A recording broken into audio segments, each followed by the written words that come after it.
Hello, welcome to Adriya's vlog. അപ്പോൾ ഇന്നൊരു cake വ്ളോഗാണ്. അപ്പോൾ ഹാഫ് kg ഒരു ചോക്ലേറ്റ് കേക്കാണ്. എൻ്റെ ഫ്രണ്ടിൻ്റെ ബർത്ത്ഡേക്ക് വേണ്ടിയിട്ട് ഉണ്ടാക്കിയതാണ്. അപ്പോൾ അതിലേക്ക് ഹാഫ് കപ്പ് മൈദപ്പൊടി എടുത്തിട്ടുണ്ട്. അതിലേക്ക് ഒരു ഹാഫ് ടീസ്പൂൺ ബേക്കിംഗ് പൗഡർ ഇട്ട് കഴിഞ്ഞപ്പോഴാണ് എനിക്ക് ഓർമ്മ വന്നത്. അതിൽ നിന്നൊരു ഇത്തിരി പൊടി മാറ്റിയിട്ട് അതിലേക്ക് കൊക്കോ പൗഡർ ആഡ് ചെയ്യണം. അപ്പോൾ 1.5 ടേബിൾ സ്പൂൺ മൈദപ്പൊടി മാറ്റിയിട്ട് അതിലേക്ക് 1.5 tablespoon cocoa powder add ചെയ്ത് കൊടുത്തു. 1/4 ടീസ്പൂൺ ബേക്കിംഗ് സോഡ, ഒരു നുള്ളു ഉപ്പും കൂടി ഇട്ടിട്ട് നമുക്ക് 2-3 പ്രാവശ്യം അരിച്ച് മാറ്റി വയ്ക്കാം.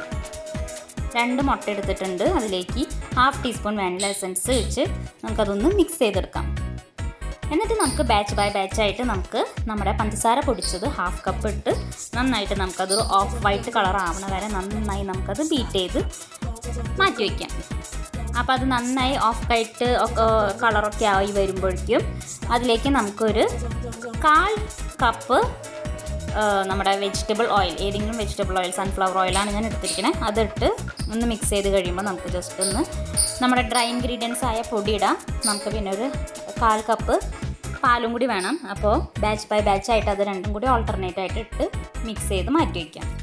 നമുക്ക് നമ്മുടെ പാൻ ഗ്രീസ് ചെയ്ത് വെച്ചിട്ടുണ്ട്. അതിലേക്ക് ഒഴിച്ച് നമുക്ക് ടാപ്പൊക്കെ ചെയ്ത് സാധാരണ നമ്മൾ ചെയ്യണ പോലെ തന്നെയാണ് അതൊക്കെ ചെയ്ത് നമുക്ക് ഓവനിൽ നമുക്കത് ബേക്ക് ചെയ്തെടുക്കാം. അപ്പോൾ ഇവിടെ ബേക്ക് ചെയ്ത് കിട്ടിയിട്ടുണ്ട്. അതിലേക്ക് വിപ്പിംഗ് ക്രീം നമുക്ക് അടിച്ച് മാറ്റി വയ്ക്കാം. സോഫ്റ്റ് പീക്സ് ആവണ വരെ നമുക്കത് ബീറ്റ് ചെയ്ത് വയ്ക്കാം. അപ്പോൾ അത് ബീറ്റ് ചെയ്തിട്ട് അതിലേക്ക് ഗനാശ ഒഴിച്ച് കൊടുക്കുന്നുണ്ട്. അപ്പോൾ ഗനാശയുടെയും ഒക്കെ പറഞ്ഞത് ഞാൻ ലാസ്റ്റ് കേക്കിൻ്റെ ഇതിൽ പറഞ്ഞിട്ടുണ്ട്. സെയിം പ്രൊസീജിയർ തന്നെയാണ് ചെയ്യണത്, ഡിസൈൻ മാത്രം വ്യത്യാസമുള്ളൂ. അപ്പോൾ അങ്ങനെ ലെയർ ബൈ ലെയർ ആയിട്ട് നമ്മുടെ സ്പോഞ്ച് പിന്നെ ജസ്റ്റ് ചോക്ലേറ്റ് ഒന്ന് ക്രഷ് ചെയ്തിടുന്നുണ്ട്.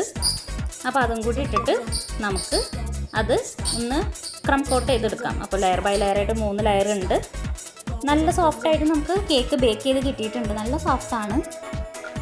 അപ്പോൾ നമുക്കതൊന്ന് ക്രം കോട്ട് ചെയ്തെടുക്കാം. അപ്പോൾ ഒന്ന് ക്രം കോട്ട് ചെയ്ത് കഴിഞ്ഞിട്ട് ഞാൻ പിന്നെ പൈപ്പിംഗ് ബാഗിൽ ഇട്ടിട്ടാണ് ജസ്റ്റ് ഒന്ന് അതിൻ്റെ സൈഡ് ഒന്ന് ലെയർ ചെയ്തെടുക്കണത്. ശരിക്കും ഒന്ന് ഒരു ലെവലാക്കി എടുക്കണത് ഞാൻ പൈപ്പിംഗ് ബാഗിൽ വെച്ചിട്ടാണ്. അപ്പോൾ അങ്ങനെ പൈപ്പിംഗ് ബാഗിൽ വെച്ച് നമ്മൾ ഒക്കെ ഒന്ന് സെറ്റ് ചെയ്തെടുത്തിട്ടുണ്ട്. അത്ര ഫിനിഷിങ് കൊടുക്കണില്ല, കാരണം മുകളിൽ കൂടെ ഗനാശ ഒഴിക്കണ കാരണം ഞാൻ അത്ര ഫിനിഷ് ചെയ്യണില്ല. അപ്പോൾ ഗനാശ ഒഴിച്ചു, അതിൻ്റെ വീഡിയോ എനിക്ക് എടുക്കാൻ പറ്റിയില്ല.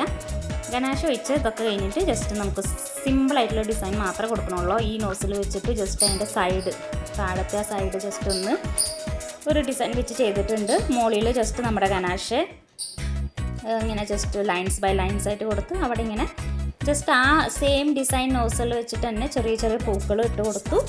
പിന്നെ കുറച്ച് ഷുഗർ ബോൾസും കൂടി ഇട്ട് കൊടുത്തിട്ടുണ്ട്. ഹാപ്പി ബർത്ത്ഡേ റോണി എന്ന് പറഞ്ഞ് എഴുതിയിട്ടുണ്ട്. അപ്പോൾ ഇതാണ് നമ്മുടെ ചോക്ലേറ്റ് കേക്കിൻ്റെ ഡിസൈൻ. സിമ്പിളാണ്, ഹാഫ് kg ആണ്. അപ്പോൾ എല്ലാവർക്കും ഇഷ്ടമാണെങ്കിൽ ലൈക്ക് ചെയ്യുക, ഷെയർ ചെയ്യുക, സബ്സ്ക്രൈബ് ചെയ്യുക. Thank you.